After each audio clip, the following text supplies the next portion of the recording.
Secondly, they brought their friend to Jesus because they knew there may be no other opportunity.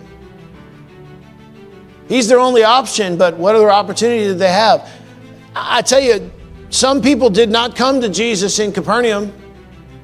He even said, "Woe unto you, Bethsaida. Woe unto you."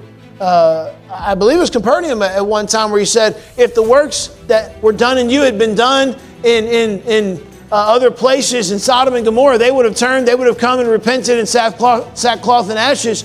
But you guys have just thought, oh, it's all fine and dandy. We just believe this guy to be a miracle worker.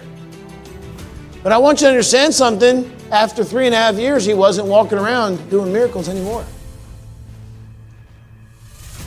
I believe this is fairly early on in the ministry of Jesus, but what if he never came back to Capernaum again?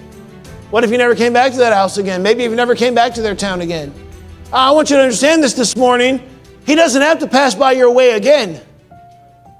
I've seen a man as his hand gripped the pew, and the preacher said, "Won't you come?" But he says, "No, I just can't go. Too many things left to be done."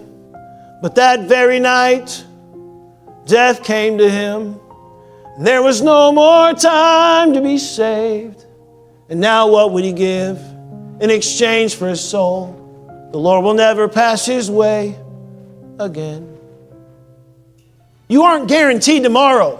Boast not thyself in tomorrow, thou knowest not what a day may bring forth. These guys didn't know if Jesus was going to be in that house again. They didn't know if he was going to be preaching in Capernaum again. They didn't know if their friend was ever going to have an opportunity to hear about Jesus again. They said, we got to get to Jesus. May not be another opportunity.